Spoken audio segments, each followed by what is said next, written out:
Naam, shukran sana mtazamaji, karibu. Mimi naitwa Ahmed Jumabalo, mwenzangu kwa upande wa lugha ishara ni Lucy Mwaura.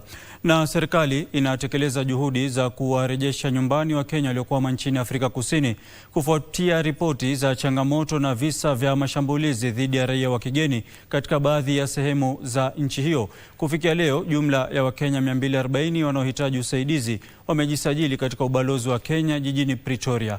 Ubalozi huo unatoa makazi salama ya muda zikiwemo hoteli, chakula na vifaa vingine muhimu, na pia usaidizi maalum kwa watu wasiojiweza wakiwemo watoto wachanga.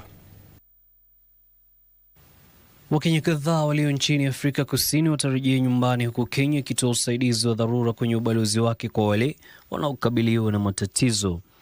Tarehe mosi mwezi huu, waziri mwenye mamlaka makuu aliyepewa waziri wa mashauri ya nchi za kigeni na masuala ya ughaibuni Musalia Mudavadi aliwasiliana kwa njia ya simu na waziri wa mahusiano na ushirikiano wa kimataifa Roland Ozi Lamola, ambapo waziri Lamola alihakikishia serikali ya Kenya kwamba serikali ya Afrika Kusini imeendelea kuchukua hatua zote muhimu kuhakikisha kwamba Wakenya na raia wengine wa kigeni hawaathiriki kwa njia yoyote ile.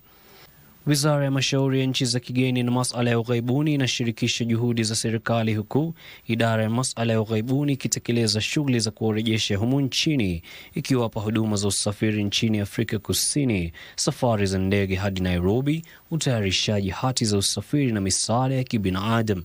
Jumla ya Wakenya 240 wanaohitaji usaidizi wamejisajili katika ubalozi wa Kenya jijini Pretoria, ambapo ubalozi huo umewapa makazi ya salama kwa muda zikiwemo hoteli, chakula na vifaa vingine muhimu, na pia usaidizi maalum kwa watu wasiojiweza wakiwemo watoto wachanga.